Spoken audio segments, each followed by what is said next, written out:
Meus irmãos, quando nós falarmos sobre corrupção nas artes, na política e na educação, por favor, não vá entender isso ao pé da letra, como se estivéssemos hoje querendo trazer uma série de informações sobre a questão da arte, como muitas vezes conhecida, ou talvez da política, direita, esquerda ou centro, ou educação, se vamos seguir algo dentro de uma visão de Piaget, ou dentro de um aspecto mais de esquerda, ou talvez até poderíamos dizer também de direita.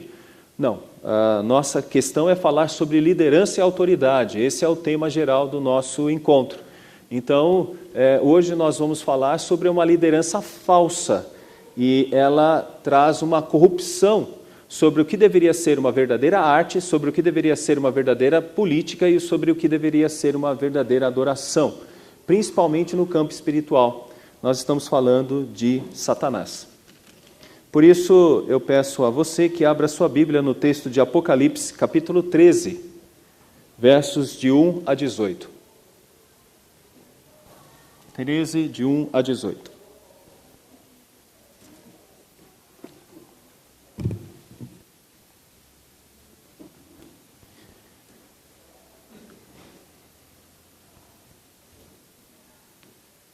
Vi emergir do mar uma besta que tinha 10 chifres e 7 cabeças, e sobre os 7 chifres e sobre os chifres 10 diademas, e sobre as cabeças nomes de blasfêmia.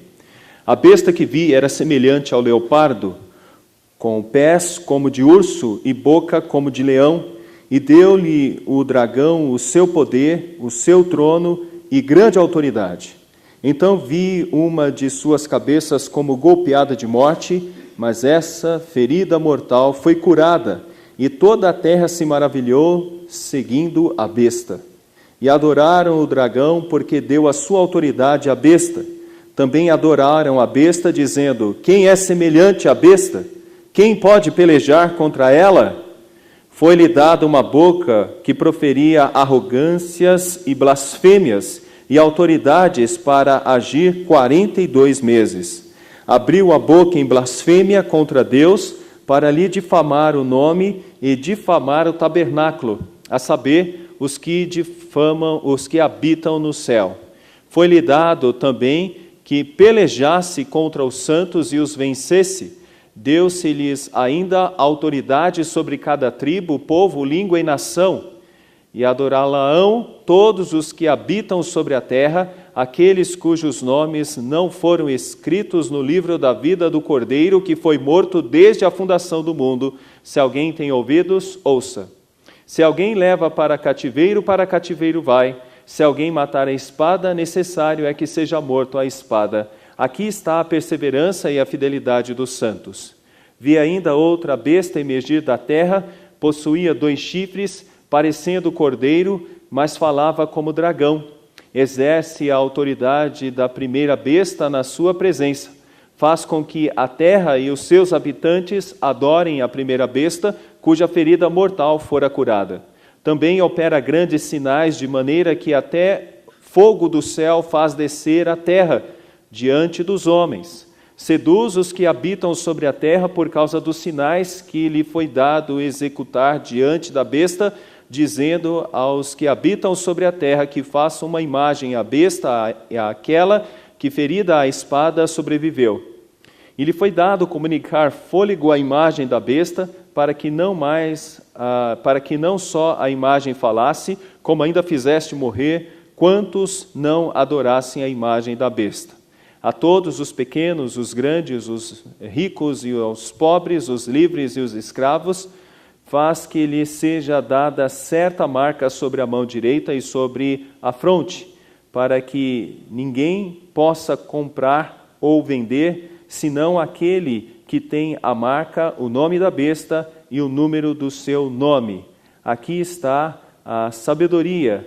Aquele que tem entendimento, calcule o número da besta, pois o número é número de homem. Ora, esse número é 666. Caros irmãos, nós estamos tratando de um assunto que tem uma ligação escatológica. Isso, de certa forma, irá acontecer, de uma maneira propriamente dita, irá acontecer, mas de alguma maneira já acontece e já aconteceu. O livro de Apocalipse não é um livro que trata somente de coisas futuras, mas trata da realidade presente da igreja e, na época da escrita, do que aconteceu no convívio, principalmente de João o apóstolo que escreveu esse livro. João viveu num período difícil, terrível. Domiciano era o imperador e ele era uma espécie de César II, pela sua maldade, pela sua brutalidade e pela maneira como ele se dirigia contra aqueles que eram contra o império, o próprio império.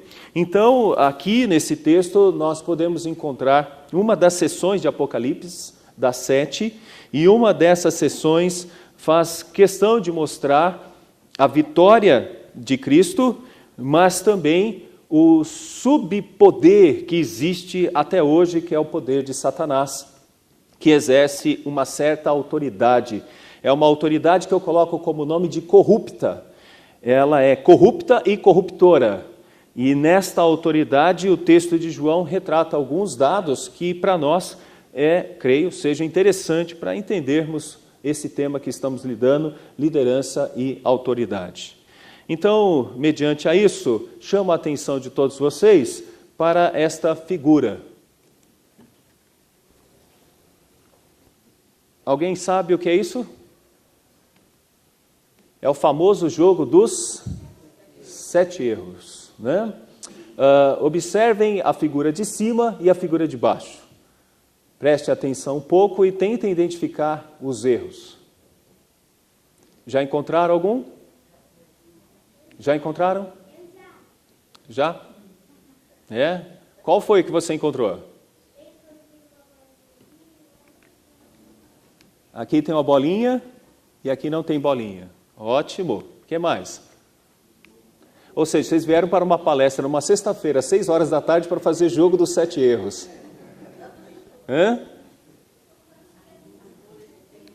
Opa, a folha tem aqui e aqui não tem, né?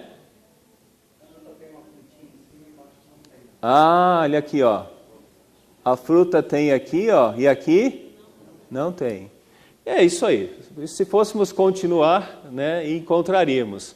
Mas o segredo desse jogo é deixar a gente tão confuso com a primeira e com a segunda figura, para que a gente tenha dificuldades e trabalhe bem pela percepção da vista o que está errado, ou o que está faltando, né, o que tem a mais, o que tem a menos. Então é assim que se dá dentro do jogo dos 7 erros. Eu estou pegando essa figura para dizer que Satanás, ele tenta imitar o reino de Deus. Ele tenta imitar. Mas como num jogo de 7 erros, sempre alguma coisa falta ou sempre alguma coisa sobressai. Porque Satanás é um imitador, mas como todo imitador, né, tem aí os seus problemas, as suas dificuldades. Satanás, como criatura, tem os seus problemas e também as suas dificuldades. O que é isso? Né? É como, por exemplo, um especialista.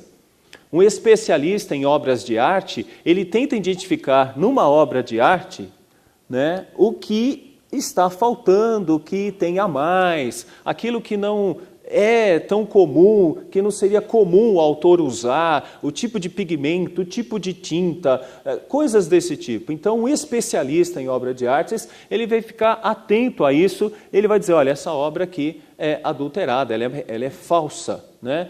Ou poderíamos dizer mais, ela está corrompida, porque tem algo que está mudando o que seria o original, né? Mudando o que de fato seria o original. E o que dizer de uma coisa tão comum, né? Bolsas. Aqui tem uma bolsa de uma marca muito famosa, não preciso dizer qual é, mas dizem que é uma das bolsas mais falsificadas no mundo. Né?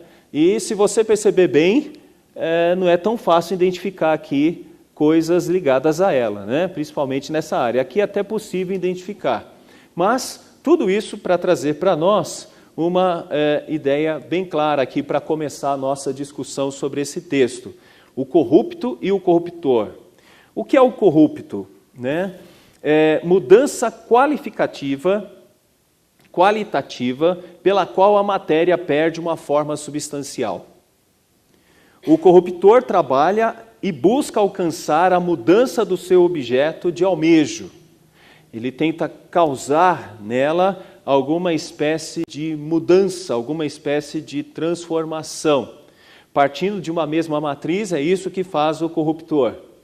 Nós queremos dizer que Satanás é que faz isso. E ele exerce uma forte liderança nesse mundo. Deus ainda permite que Satanás possa fazer isso. Ele tem poder para usar de enganação, que é um dos elementos mais importantes na obra de Satanás, infelizmente. Ele engana, ele faz com que muitos sejam enganados, e ele tem uma autoridade neste mundo. Aliás, Jesus mesmo reconhece, ele é o príncipe deste mundo. Então, Satanás é o pai de todos aqueles que vivem e que praticam a mentira. É isso que é Satanás, né? Satanás faz dessa forma. E mesmo depois de derrotado, extremamente derrotado, ele ainda tem uma certa autorização de Deus para neste mundo exercer esta função. No capítulo 12 de Apocalipse, Satanás é destronado, Satanás é tirado do céu pela obra de Jesus Cristo. O capítulo 12 retrata todo esse processo. Nos versos de 13 em diante, mostra a obra corrupta de Satanás, e ela tem um padrão parecido com o padrão da pessoa de Deus, Pai, Filho e Espírito Santo. Verso 13 do capítulo 12.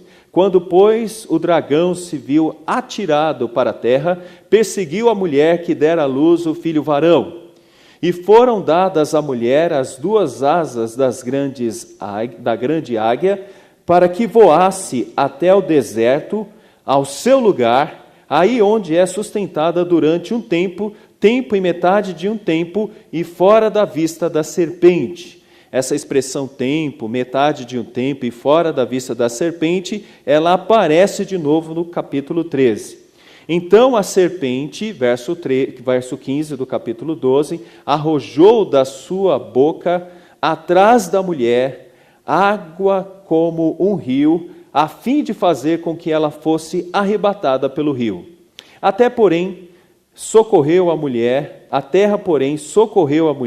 e a terra abriu a boca e engoliu o rio que o dragão tinha arrojado de sua boca. Irou-se o dragão contra a mulher e foi pelejar com os restantes da sua descendência, os que guardam os mandamentos de Deus e têm o testemunho de Jesus, e se pôs em pé sobre a areia do mar. Observe o poder, observe o que ele quer fazer com a igreja, como a igreja é protegida por Deus, é sustentada e protegida por Deus. Mas, olha só, irou-se o dragão contra a mulher e foi pelejar com o restante da sua descendência. Aqui fica bem claro a raiva que Satanás tem da igreja e de todos aqueles que vivem da igreja, que são sustentados pela igreja, ou seja, essa descendência, e que guardam os mandamentos de Deus e têm o testemunho de Jesus. Ou seja, Satanás tem uma raiva gigantesca de todos aqueles que querem seguir os mandamentos de Deus, daqueles que têm o testemunho de Jesus Cristo no seu coração. E, desta forma, se pôs em pé sobre a areia do mar. Então, aqui a gente vê uma primeira posição, é uma posição de prepotência, de grandiosidade e de querer ser como Deus. É dessa forma, meus irmãos, que a força de Satanás se manifesta no mundo. Ele como uma espécie de Deus, e da mesma forma ele imita a realidade divina por posições registradas no capítulo 13. Duas bestas, uma que está no mar e outra que está na terra. Desta forma, é como se estivéssemos aqui vivendo ou vendo uma trindade. Satanás, a primeira besta, que parece com Cristo, e a segunda besta, que parece com o Espírito Santo. É desta forma que hoje, e será assim até o último dia, que Satanás tentará destruir a igreja, por um processo de imitação, tentando fazer dele mesmo uma espécie de cópia de Cristo e de Deus e do Espírito Santo, e tentando fazer com que muitas pessoas sejam dirigidas por isso. Nós chamamos isso de uma arte enganadora, corruptora, e que vem agindo no mundo. A liderança de Satanás se dá por esta arte. Satanás, então, almeja corromper. Olha o texto de 1 de Pedro 5, 8 a 9. Sede sóbrios e vigilantes. O diabo, vosso adversário, anda em derredor, como leão, que ruge procurando a quem possa devorar. Resisti-lhe firme na fé, certo de que os sofrimentos iguais aos vossos estão se cumprindo na vossa irmandade espalhada pelo mundo. Observem aqui, meus irmãos, o quanto os crentes devem ficar em vigilância, porque ainda a igreja está no mundo, onde Satanás está. E se tem um objetivo claro, Satanás, é de querer atingir a igreja. Ele persegue a igreja, ele ataca a igreja. E ele faz isso como um leão, procurando a quem devorar. Com estratégias, é isso que um leão faz, cria estratégias e espera que as vítimas entrem no seu campo ou no seu raio de ação, para que possa destruí-la. Geralmente, as que são destruídas ou as que são atingidas são aquelas que são fracas na fé, que estão doentes, que estão cansadas. Geralmente estas são atingidas. O foco é, então, tirar a atenção. Então, estamos tratando de liderança e, nesse momento, falaremos de um líder e de sua liderança. Ele se manifesta como uma grande força de poder e de liderança sobre os demônios e sobre os homens. É assim que ele faz. Ele dirige e ele está querendo trama coisas para destruir, assim, a sua igreja. Nesse texto, temos isso de forma explícita, e eu quero dizer isso para vocês como arte, como política e como educação. Creio que nós podemos enxergar isso nesse texto. A sua força de corromper é por meio de uma grande arte imitativa, e ele tem poder para fazer isso, dentro do contexto da política, e ele tem grande força, fazendo com que as pessoas que estejam nesse mundo possam ser educadas nos caminhos dele. Como vou trabalhar, então, esses termos? Eu vou trabalhar de uma maneira filosófica, tá ok? Tal como está no slide. Primeiro, arte, hábito intelectual que nos proporciona a reta noção de que exige a correta execução de uma obra. Política, ciência e arte nos governos dos estados.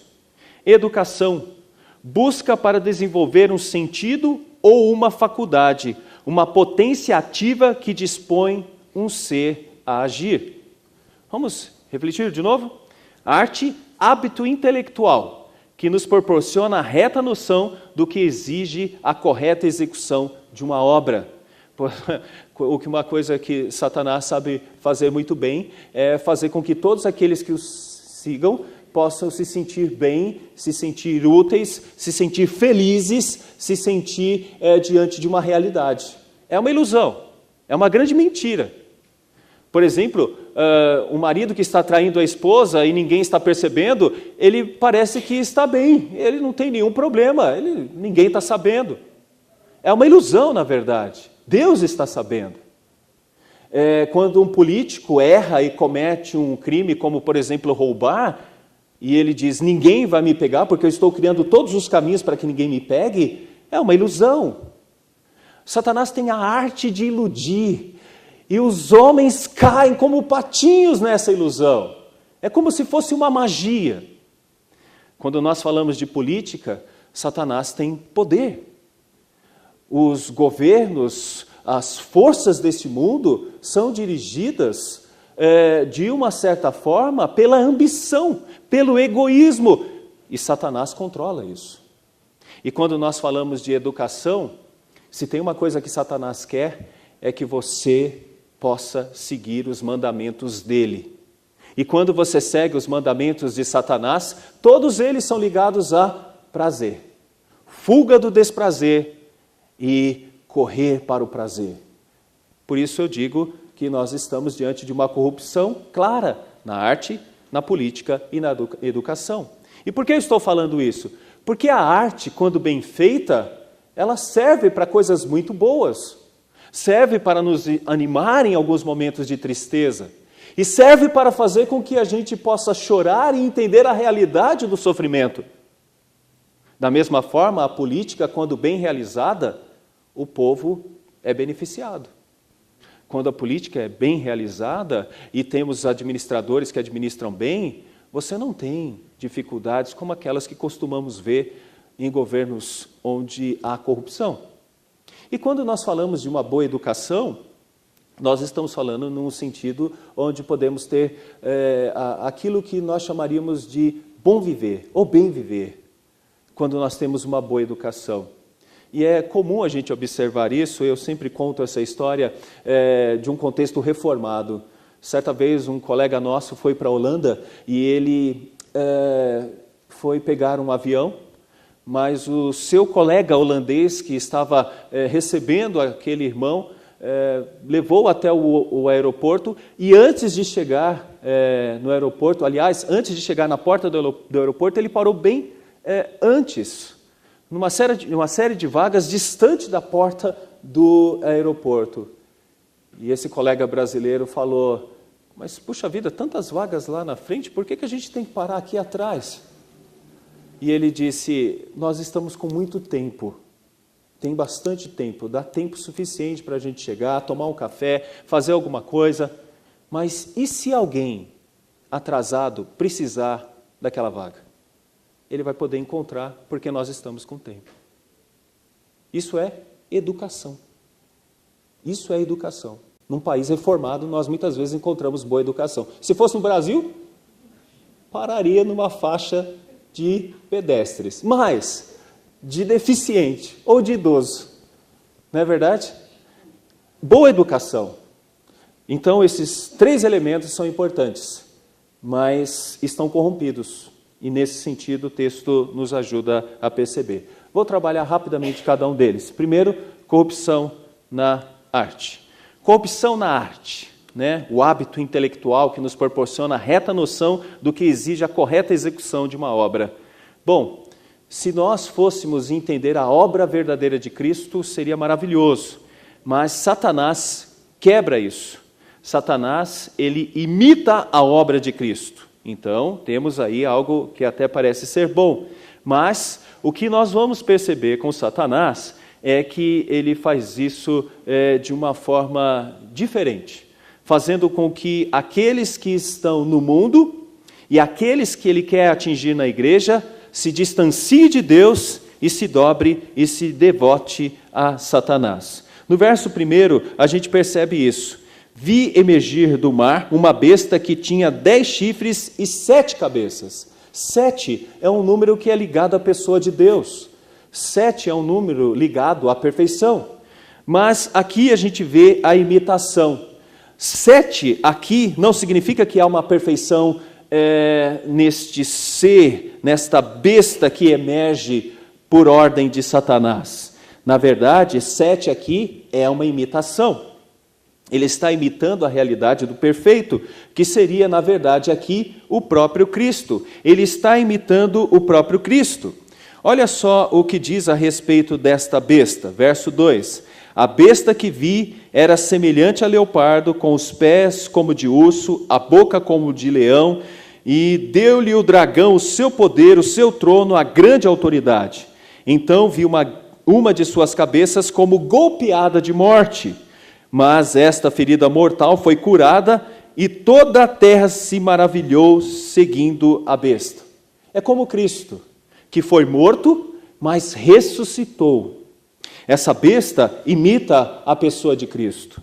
E, meus irmãos, o verso 1 e o verso 2, que mostra figuras como poderosos seres, na verdade é uma reflexão de Daniel, e mostra como aqueles poderes na época de Daniel, na interpretação de Daniel, está voltando-se a ser compreendida aqui nesse texto, quando nós observamos, por exemplo, como Deus trouxe governos que derrubaram outros governos. Por exemplo, a Babilônia foi derrubada pelo Império Persa, e depois o Império Persa foi derrubado pelo Império dos gregos, os Seleucidas, e pelos Ptolomaicos, e depois vem a própria Roma. Então, aqui temos uma visão deste grande poder, que é da primeira besta, e neste grande poder nós temos uma imitação de Cristo contra um ferimento, e depois a sua recuperação, tal como foi com Cristo, que morreu e depois ressuscitou. E de uma forma geral também podemos perceber que ela está aqui, essa besta, né, fazendo a vez de Cristo com o seu poder. Foi-lhe dada uma boca que proferia arrogâncias, blasfêmias e autoridade para agir 42 meses, ou seja, tem autoridade para agir. Essa autoridade é dada pelo próprio Satanás. Mas, mais adiante, a gente vai ver que tem a própria segunda besta, que é uma imitação do Espírito Santo. Verso 11, vi ainda outra besta emergir da terra, possuía 2 chifres parecendo cordeiro, mas falava como dragão. Exerce toda a autoridade da primeira besta na sua presença, faz com que a terra e os seus habitantes adorem a primeira besta, cuja ferida mortal fora curada. Observe como é a imitação. Cristo morreu, mas ressuscitou, e deixou aqui o Espírito Santo. E o Espírito Santo testifica de Jesus. Esta é a imitação. A segunda besta tem como função testificar da primeira besta e fazer com que aqueles que ouvem os seus conselhos adorem a primeira besta. Tanto a primeira como a segunda, levantada por Satanás. E podemos, mais adiante, ver, por exemplo, a igreja. Se Cristo tem a igreja, Satanás tem a grande meretriz. Vá para o capítulo 17. Capítulo 17, nos primeiros versos, nós vamos perceber o que é o contrário à igreja. A imitação da igreja é Babilônia ou a grande meretriz. Diz assim o texto: veio um dos 7 anjos que tem 7 taças e falou comigo dizendo: vem, mostrar-te-ei o julgamento da grande meretriz que se acha sentada sobre muitas águas, com quem se prostituíram os reis da terra, e com o vinho da sua devassidão foi que embebedaram os que habitam na terra.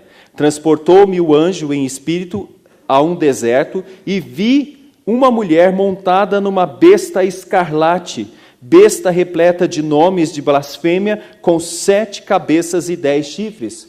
Veja bem, ela está sobre a besta. Tal como a igreja de Cristo está sobre o Espírito Santo, esta está sobre a besta.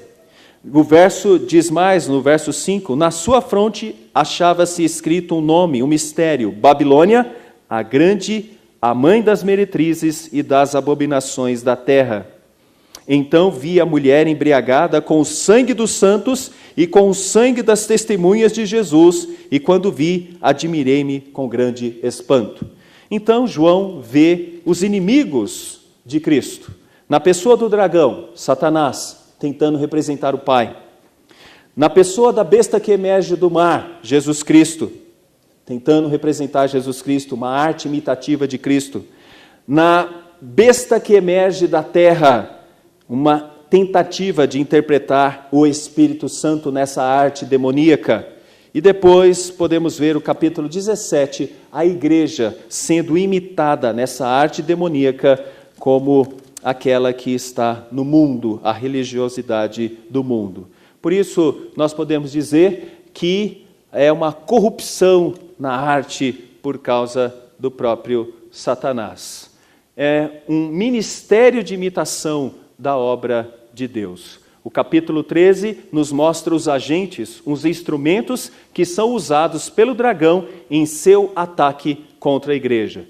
Quais são os instrumentos? Imitar a Deus, e usa a figura da besta que emerge da terra e da besta que emerge do mar. A grande autoridade de Satanás sobre estes e sobre essas figuras. Cuidado, fiquem atentos, Satanás também é líder. Nós estamos falando de vários líderes e olhamos para a Bíblia e identificamos muitas coisas neles, mas nós temos que tomar cuidado com aquele que lidera as hostes do mal e tem objetivo claro: enganar por meio da arte da imitação e fazer com que você, com que seus filhos, com que o povo de Deus passe a seguir falsos deuses. Este seria então o primeiro aspecto, né, dentro dessa falsidade que nós estamos percebendo da obra de Satanás. Satanás, embora derrotado, ele ainda recebe permissão para perseguir a igreja com a sua fúria mais terrível.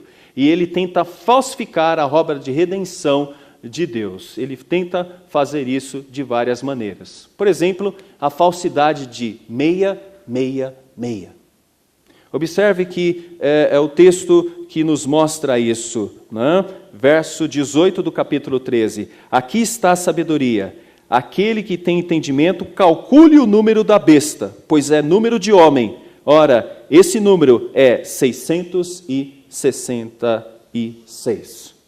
Deus dá, então, o que nós chamamos aqui de autoridade ao seu Filho.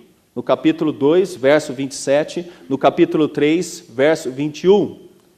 No ponto contrário, nós vamos pegar Satanás dá autoridade à besta. Verso 4 do texto que nós lemos aqui, olha só como ele faz isso. Adoraram o dragão porque deu a sua autoridade à besta. Tal como Deus dá a autoridade ao seu Filho, aqui Satanás dá autoridade à besta. Cristo morto e ressuscitado, capítulo 1, verso 18, capítulo 5, verso 6, a besta aparece morta e ressuscitada, capítulo 13, verso 3 e verso 14. O Espírito Santo representa o fôlego de vida, Ezequiel 13, versos de 1 a 3. O Espírito Santo glorifica a Cristo, João 16, verso 14. A segunda besta comunica o fôlego da fé cega. Olha o que diz o verso 15. E lhe foi dado comunicar fôlego à imagem da besta, para que não só a imagem falasse, como ainda fizesse morrer quantos não adorassem a imagem da besta. Meus irmãos, esta é a arte 666. Perceba que nunca será 7. É um número de homem, não é um número que leva à perfeição, é um número de imperfeição. Deus, no texto de Apocalipse, é 7, perfeição, sua obra é perfeitíssima. Mas Satanás sempre tenta ser 666. Aqui vai uma primeira colocação. Muitas igrejas estão adorando 666. Muitos lugares estão adorando falsos profetas, ou como nós já vimos aqui, apóstolos. Cuidado, a arte de imitar ainda está presente e será presente na nossa luta aqui neste mundo. Ele imita a ressurreição de Cristo. Vi emergir do mar uma besta que tinha 10 chifres e 7 cabeças, e sobre os chifres 10 diademas, e sobre as cabeças nomes de blasfêmias. A besta que vi era semelhante a leopardo, com os pés de urso. E perceba, meus irmãos, o verso 3. Então vi uma de suas cabeças como golpeada de morte, mas esta ferida mortal foi curada, e toda a terra se maravilhou seguindo a besta. Provavelmente aqui é algo que acontecia no contexto de João, e que pode acontecer em todas as épocas do fim dos tempos, e que acontecerá também com o anticristo. Ele tenta imitar o Espírito Santo também, como nós vimos nos versos de 11 a 12 do texto que lemos. Então, nessas tentativas de imitar o Espírito Santo e de imitar a igreja, como a gente vê no capítulo 13, versos de 4 a 5, adoram a besta, nós temos uma falsa arte.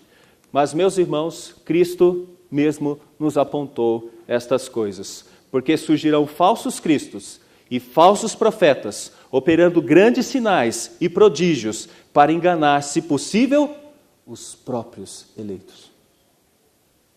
Estejamos firmes contra este tipo de arte.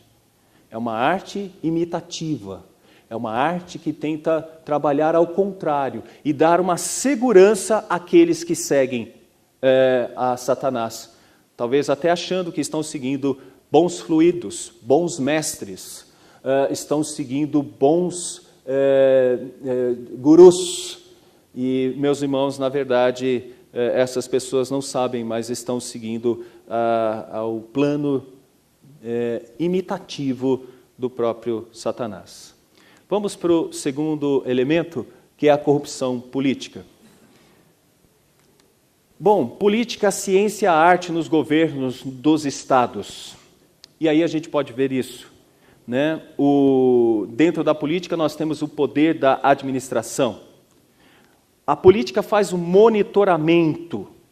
A política faz isso. Todos nós temos, de uma certa forma, um número que nos faz ser identificados. Título de eleitor, CPF, coisas desse tipo.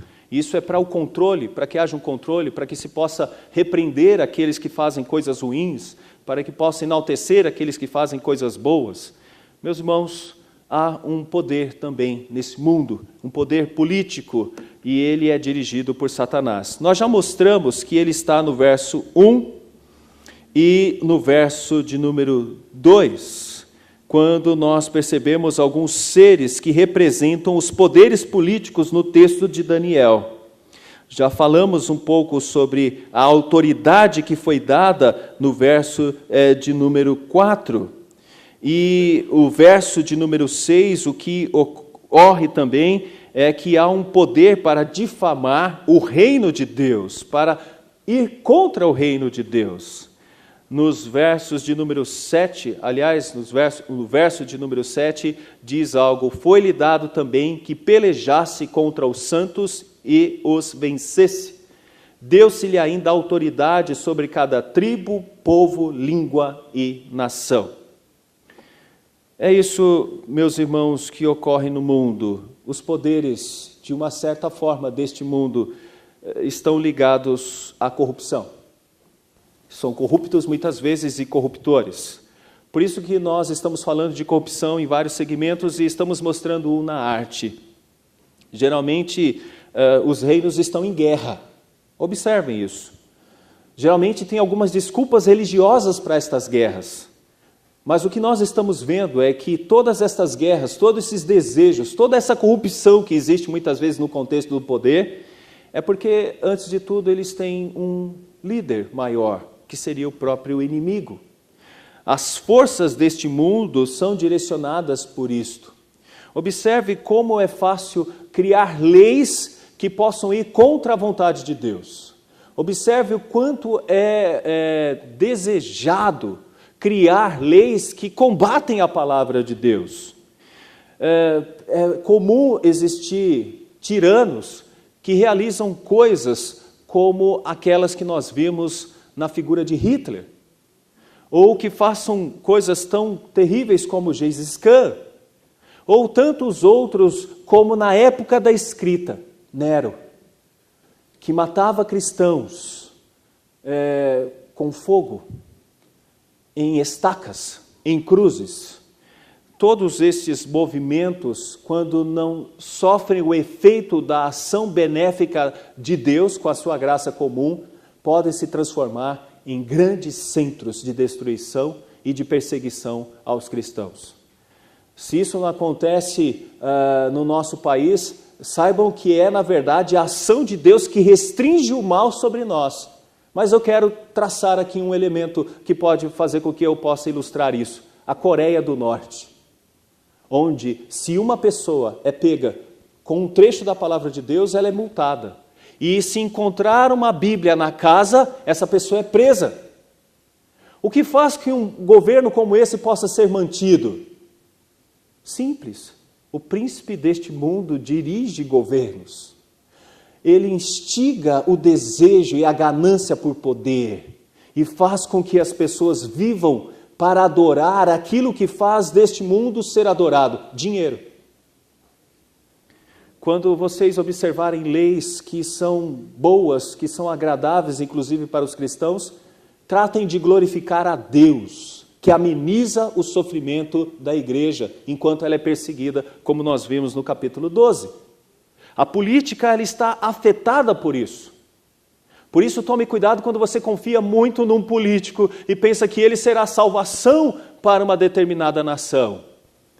Tome todo cuidado, porque a nossa confiança está em Deus. Toda a estrutura política, na maioria das vezes, pode vir contaminada com a imitação de um poder que deveria ser justo, mas se transforma num poder injusto. E que, na maioria das vezes, pode fazer com que as pessoas mudem e percam a sua fé. Pois todas as nações têm bebido do vinho do furor da sua prostituição. Com ela se prostituíram os reis da terra, também os mercadores da terra se enriqueceram com a sua luxúria. Observe que para manter um poder é necessário manter a preocupação com dinheiro e valores. Satanás, meus irmãos, está por trás disso. Mas isso, como nós falamos, é uma corrupção do que deveria ser um verdadeiro governo e um governo que retrate o ponto de vista bíblico, o ponto de vista de Cristo. E dentro do ponto de vista de Cristo, Cristo não explora, ele morre pela igreja, enquanto aqui há uma troca de favores, onde alguém está ganhando de outro alguém. Então, nós podemos aqui enxergar o que os crentes precisam fazer. O texto nos dá respostas e vamos explicar isso um pouco mais adiante. Então, segundo ponto, tome cuidado, porque a política também está corrompida neste mundo. Ela também passa por uma espécie de sustentabilidade de poder. E se alguém desconfiar disso, eu falo que Jesus Cristo foi tentado pelo próprio Satanás com relação a isso. Te darei os reinos deste mundo, eu te darei o poder deste mundo, se você prostrado me adorar. Vamos agora para o terceiro aspecto, e eu estou caminhando para o final. Corrupção na educação. O Espírito Santo tem uma função principal nos dias de hoje. Quando Jesus Cristo disse, estou convosco todos os dias, até a consumação dos séculos, quando ele inaugurou os 1000 anos, o reino dele, ele disse que estaria conosco por meio do Espírito Santo. Mas Satanás faz a mesma coisa. E ele usa a besta que vem da terra. Pelos ensinos que saem da boca da primeira besta, veja só o verso 5, foi-lhe dada uma boca que proferia arrogâncias e blasfêmias, e autoridade para agir 42 meses. 42 meses representa o período curto, que é o período da primeira até a segunda vinda de Cristo. Ou seja, da primeira até a segunda vinda de Cristo. Pessoas podem ser enganadas por Satanás. Os eleitos não. Se possível, enganaria a todos, inclusive os eleitos. Os eleitos não são enganados. Mas se tem uma força que Satanás tenta atuar com ela, é por meio da lábia, por meio do convencimento, por meio de ideias. As ideologias satânicas vêm por meio desta besta. Ela tem uma força neste mundo, que é a besta que emerge da terra. Olha o que diz o verso de número 6. E abriu a boca em blasfêmias contra Deus, para lhe difamar o nome e difamar o tabernáculo, a saber, os que habitam no céu. Se tem uma coisa que esta besta faz e que ela quer, é que os crentes percam a fé, se desanimem, desacreditem, passam a falar de Deus como se Deus não existisse, como se fosse uma invenção, e desacreditar é o ponto fundamental dela. ela cria o que nós chamamos de difamação. Mas uma outra coisa que ela tenta fazer também é seduzir. Apocalipse 13, verso 12. Exerce toda a autoridade da primeira besta na sua presença. Faz com que a terra e os seus habitantes adorem a primeira besta, cuja ferida mortal fora curada. A primeira besta representa poder, luxúria, prazer. E isso é uma religião.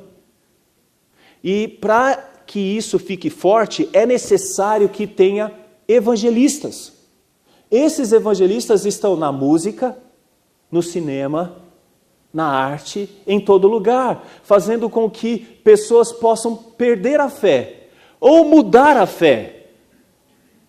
Fico preocupado com filmes como A Cabana, que pode dar uma interpretação errada a respeito de Deus. Fico preocupado com alguns filmes que parecem ser tão bonzinhos, mas na verdade talvez esteja criando em nós um panteísmo ou um gnosticismo. E há agentes para isso. Por isso ela seduz. Veja bem, não é agressivo. É por meio de sedução, coisas agradáveis, coisas que nos chamam a atenção e que a gente pode até dizer, parece ser de Deus isso. Verso 14. Seduz os que habitam sobre a terra por causa dos sinais que lhe foi dado executar diante da besta, dizendo aos que habitam sobre a terra que façam uma imagem à besta, àquela que ferida à espada sobreviveu. Observe a função dela, é religiosa. E perceba, uma pessoa pode adorar o dinheiro, mas uma pessoa pode adorar um apóstolo, ou pode adorar uma religião.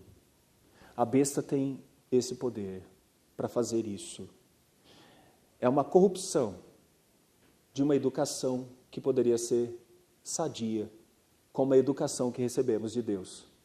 Por isso eu coloco esses três termos. E quem veio aqui para talvez ver obras de arte sendo criticadas, ou veio aqui para ver alguém falando mal do PT, ou veio procurando alguém para falar mal de algum educador que tem... Não é essa a minha função. A minha função é mostrar alguém mais poderoso do que todos eles. A minha função é mostrar que existe um poder maior, que é Satanás, que está por trás de todas essas coisas. E ele está liderando tudo isso. A gente fica preocupado com o PT? Não se preocupe com o PT. Você está preocupado com a esquerda? Não se preocupe com a esquerda. Se preocupe com Satanás. Ele está fazendo algo poderoso, ele engana. E se nós não formos na fonte, a gente fica lidando só com os braços. E esse é o grande problema de muitos crentes, que estão lidando só com os braços. E sabe qual é o problema maior de alguns crentes? É que eles estão adorando pessoas. Eu adoro o fulano de tal, é um excelente pregador, o que ele fala eu aceito. Eu adoro o Beltrano, que é pregador das multidões, e ele faz milagres. E eu quero dizer uma coisa para vocês, faz mesmo. Porque Satanás dá autoridade para essas pessoas fazerem milagres. Eu não duvido quando eu vejo algumas pessoas dizendo, eu fui atingido por um milagre. E quando essas pessoas amam só o milagre e não amam a Cristo, eu entendo por que o milagre é tão poderoso. Porque é preferível não ter milagres, mas adorar a Cristo. É preferível não ter pessoas vivendo milagres, mas vivendo a realidade da palavra. Porque a besta que emerge da terra tem como função corromper a verdadeira fé. Tudo, meus irmãos, no contexto de Satanás, é meia, meia, meia. Por isso que o texto termina, aqui está a sabedoria, aquele que tem entendimento, calcule o número da besta, pois o número é número de homem. Ora, esse número é 666. 666. A grande liderança da parte dele. E ele tem uma liderança de corromper. E ele consegue fazer isso muito bem. A besta aqui, deixa eu passar para vocês. A besta aqui está a besta, a sabedoria, aquele que tem o entendimento e calcule o número da besta, pois o número de homem é número de homem, esse número é de 666. Aqui surge a interpretação de que poderia ser Nero naquele momento, e provavelmente pode ser mesmo, de que estamos vendo uma gematria, né, que é uma espécie de cálculo pelas letras dos nomes. É como se pudéssemos encontrar isso tanto no grego como no hebraico, e daria sempre um número, 666, como talvez foi com Hitler. E, em outras palavras, sempre surgirá alguém com o objetivo de enganar e com alguém com o objetivo de demonstrar certa proeminência para ser seguido. Entendemos, portanto, que o número 66 é, na verdade, a obra incompleta do inimigo. 3. 6 significa uma paródia de 7. Meus irmãos, é importante que nós paremos para entender. Quando os cristãos resistem com sucesso ao engano da besta, eles evitam ser identificados com a essência do seu nome, que é a imperfeição personificada, porque ser identificado com o nome de alguém equivale a participar do caráter desta pessoa. Nós não nos identificamos, então, com o nome de Cristo, com o nome da besta, mas nós nos identificamos, em si, com o nome de Cristo. Contra este corrupto governo devemos resistir, e é o que diz o verso de número 10, eu pediria que você lesse comigo, porque aqui está um dos grandes centros desse texto. Esse texto está nos chamando para a santidade e para não assumirmos a marca da besta, que é andar nos caminhos da besta. Leiamos juntos o verso 10.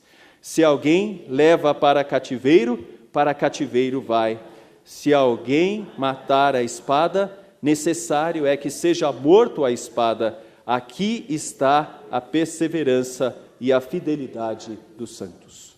Meus irmãos, esse é o papel que nós temos para exercer nesse contexto da corrupção de Satanás, na arte de imitar Deus, na maneira como a política se mantém nesse mundo e na forma como a educação leva pessoas para o erro. Sermos firmes e resistirmos até o final. Como diz o texto, necessário é que seja morto a espada. Aqui está a perseverança e a fidelidade dos santos. Contra esta liderança, nós devemos agir. Somos contrários a ela e devemos nos levantar contra ela. Foi aquilo que João e Pedro também disseram, quando o Sinédrio disse, vocês podem ir, mas não falem mais desse tal de Jesus. E o que eles dizem? Convém mais obedecer a Deus do que aos homens. Esse é o sentido da nossa resistência. Não trocamos de líder. A nossa liderança se baseia no verdadeiro e não no falso líder. Veja bem isso. Nós não estamos sendo dirigidos pelo falso. Nós devemos ser dirigidos pelo verdadeiro. Vocês se lembram daquela expressão? Parece, mas não é? Não é? É isso, nós não estamos com o falso, nós estamos realmente com o verdadeiro. Jesus, aproximando-se, lhes falou-lhes, dizendo, toda a autoridade me foi dada nos céus e da terra. Esse é o verdadeiro líder que deve ser seguido. Ide, portanto, e fazeis discípulos de todas as nações, batizando-os em o nome do Pai, do Filho e do Espírito Santo, ensinando-os a guardar todas as coisas que vos tenho ordenado, e eis que estou convosco todos os dias, até a consumação dos séculos. Louvado seja Deus, pois este aqui é o nosso líder. Jesus é o verdadeiro líder. Nós seguimos aquele que tem toda a autoridade nos céus e da terra. Por isso, nós sabemos que estamos no reino de Cristo já. Ele já está reinando. Nós não esperamos 1000 anos chegar. Nós já estamos sabendo que Ele está reinando. Só que a igreja reina em meio ao reino de Satanás. A consolidação do reino de Cristo ainda não chegou. Ela ainda chegará. Mas a igreja que está nesse mundo, conforme a gente viu no capítulo 12, ela luta e resiste contra toda e qualquer investida de Satanás, dando o seu testemunho. Por isso, sigamos o Deus verdadeiro. No capítulo 4, meus irmãos, do texto de Apocalipse, nós encontramos o Deus verdadeiro. Ele está entronizado, é o que diz o texto lá. Depois destas coisas, olhei e eis não somente uma porta aberta nos céus, como também a primeira voz que ouvi, como de trombeta ao falar comigo, dizendo: sobe para aqui e te mostrarei o que deve acontecer. E imediatamente eu me achei em espírito, e eis armado no céu um trono, e no trono alguém sentado, e esse que se acha sentado é semelhante no aspecto à pedra de jaspe de sardônio, e ao redor do trono há um arco-íris semelhante no aspecto de esmeralda. Ao redor do trono há também 24 tronos, e sentados nele 24 anciãos vestidos de branco, em cujas cabeças estão coroas de ouro. No trono saem relâmpagos, vozes, trovões, e diante do trono ardem 7 tochas de fogo, que são 7 Espíritos de Deus. Há diante do trono um como que mar de vidro, semelhante ao de cristal, e também no meio do trono e à volta do trono 4 seres viventes, cheios de olhos por diante e por detrás. O primeiro ser vivente é semelhante a leão, o segundo semelhante a novilho, o terceiro semelhante o rosto de homem, e o quarto ser vivente é semelhante à águia quando está voando. Quando esses seres viventes derem glória, honra e ação de graças ao que se encontra sentado no trono e ao que vive pelos séculos dos séculos, e os 24 anciãos prostrarem-se diante daquele que se encontra sentado no trono, adorarão o que vive pelos séculos dos séculos e depositarão as suas coroas diante do trono, proclamando: Tu és digno, ó Senhor e Deus nosso, de receber a glória, a honra e o poder, porque todas as coisas tu criaste, sim, por causa da tua vontade, vieram a existir e foram criadas. Eis aqui o verdadeiro artista. Não é uma imitação, é algo verdadeiro. Criou todas as coisas. Sigamos, meus irmãos, o verdadeiro Cristo, e o capítulo 5 mostra quem ele é. Vi na mão direita daquele que estava sentado no trono um livro escrito por dentro e por fora, de todo selado com 7 selos. Vi também o anjo forte que proclamava em grande voz: quem é digno de abrir o livro e de lhes atar os selos? Ora, nem no céu, nem sobre a terra, nem debaixo da terra, ninguém podia abrir o livro, nem mesmo olhar para ele. Eu chorava muito, porque ninguém foi achado digno de abrir o livro, nem mesmo de olhar para ele. Todavia, um dos anciãos me disse: não chores, eis que o leão da tribo de Judá, a raiz de Davi, venceu para abrir o livro e seus 7 selos. E então vi no meio do trono e dos 4 seres viventes, e entre os anciãos de pé, um cordeiro como tendo sido morto, e ele tinha 7 chifres, bem como 7 olhos, que são os 7 Espíritos de Deus enviados por toda a terra. Perceba, 7, 7, 7, 7, 7, 7, 7, 7, 7. Por quê? É Deus. Não é 6, 6, 6.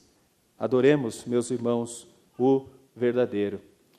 Mas, por fim, sigamos o verdadeiro Espírito. E esse eu posso pedir para que vocês leiam comigo, que está aqui no trecho de João, capítulo 16. Vamos ler? Isto farão, porque não conhece o Pai nem a mim. Ora, estas coisas vos tenho dito, para que, quando a hora chegar, vos recordeis de que eu vô-las disse. Não vô-las disse desde o princípio, porque eu estava convosco. Mas agora vou para junto daquele que me enviou. E nós vimos o texto agora há pouco. Continuemos. E nenhum de vós me pergunta: para onde vais? Pelo contrário, porque vos tenho dito estas coisas, a tristeza encheu o vosso coração. Mas eu vos digo a verdade: convém-vos que eu vá, porque se eu não for, o Consolador não virá para vós outros. Se, porém, eu for, eu vô-lo enviarei. Quando ele vier, convencerá o mundo do pecado, da justiça e do juízo. Do pecado, porque não crê em mim. Da justiça, porque vou para o Pai, e não me vereis mais. Do juízo, porque o príncipe deste mundo já está julgado. Tenho ainda muito que vos dizer, mas vós não podeis suportar agora. Vamos ler o 13 juntos? Quando vier, porém, o Espírito da verdade, ele vos guiará a toda a verdade, porque não falará por si mesmo, mas dirá tudo o que tiver ouvido e vos anunciará as coisas que hão de vir. João 16, versos de 3 a 13. Meus irmãos, é isso que eu gostaria de trazer para nós. Nós temos aqui a pessoa do Pai, do Filho e do Espírito Santo. Não podemos trocar por uma corrupção na arte, no poder e na forma como nós podemos dizer, como o Espírito Santo tem nos educado, e esse texto nos mostra isso. O Espírito Santo é o verdadeiro professor da palavra, porque ele escreveu a palavra, e o Espírito Santo esclarece a nós as verdades. Não ouça a boca de Satanás, mas ouça a reflexão da verdade de Deus. Termino com algumas aplicações. Vamos para elas. Nosso verdadeiro líder é Cristo. Estamos falando de liderança todos esses dias. Vemos exemplos positivos, mas entendam, nenhum deles pode ser comparado com Jesus. Ok? Vocês estão vendo histórias maravilhosas de vários líderes. Nenhum deles chega aos pés de Jesus, porque todos erraram. Moisés com aquela vara, Davi com aquele adultério, e tantos outros que você possa enumerar que erraram. Jesus, não. Ele é o Cordeiro perfeito. Ele é o verdadeiro líder de todos os líderes. Segunda coisa, devemos a Cristo a nossa lealdade. Tome cuidado, porque talvez você não esteja servindo a Cristo. Você esteja servindo a você. Você esteja servindo a um pastor. Você esteja servindo a um conselho. Você esteja servindo a um regente. Você esteja servindo a uma pessoa, ao seu pai ou sua mãe. Se você está servindo a estas pessoas, você não está entendendo nada, porque você deveria servir a Cristo. Ele é o verdadeiro líder. Quando alguém diz, vá à igreja, não vá obrigado, porque senão vai pensar mal de você. Você deve entender porque Cristo é o Senhor da igreja.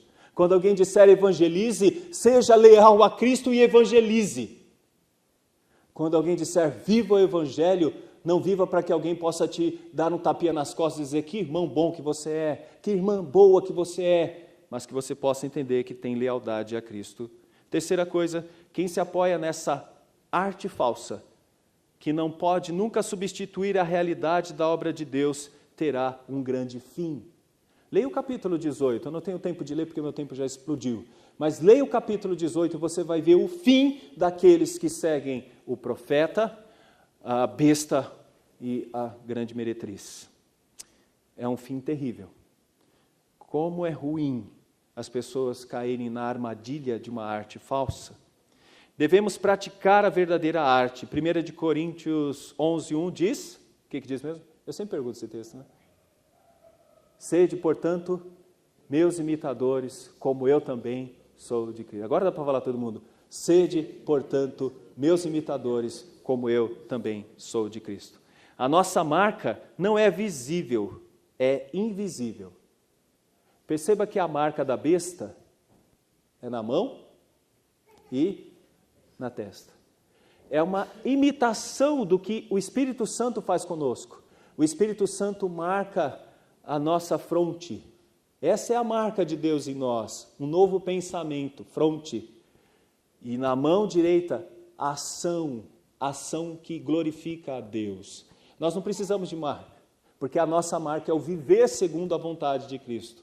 Mas Satanás marca os seus, e a marca de Satanás é bem vista por nós. É a falta de fé, é a falta de santidade, é errar, é seguir os caminhos do mal, é fazer aquilo que não agrada a Deus, mentir, defraudar, adulterar, desrespeitar. Essa é a marca da besta. A nossa marca, ela é diferente. É a marca de Romanos 12:1 e 2. Não vos conformeis com este século, mas transformai-vos segundo a renovação da vossa mente. Que sejamos usados pelo Espírito Santo para mostrar a verdadeira educação. Ou seja, que Deus nos use para mostrar a boca dele, que é a Bíblia, através da palavra de Deus e não da palavra de um inimigo. Mas aquilo que vem da Bíblia, aquilo que traz verdadeiramente o sentido de uma igreja, pessoas que pregam a palavra de Deus. E por fim, como peregrinamos e vivemos nesse mundo, é importante discernir os líderes. Cuidado com falsos profetas, cuidado com milagres, Cuidado com igrejas que vivem somente de testemunhos de milagres. Cuidado com religiões que trazem somente essa configuração e não têm a verdadeira pregação e genuína pregação da palavra de Deus. Veja bem, alguns confundem isso com frieza. Não tem nada de frieza nisso. Temos grande poder espiritual quando a palavra de Deus é realmente pregada e transforma os corações pela ação do Espírito Santo. Que Deus nos abençoe e que possamos fugir de uma arte corrompida, de uma política corrompida e de uma educação corrompida, tendo a palavra de Deus como elemento que traz a verdade, a realidade, para a minha vida e para a sua vida. Que Deus nos abençoe, meus irmãos. Amém.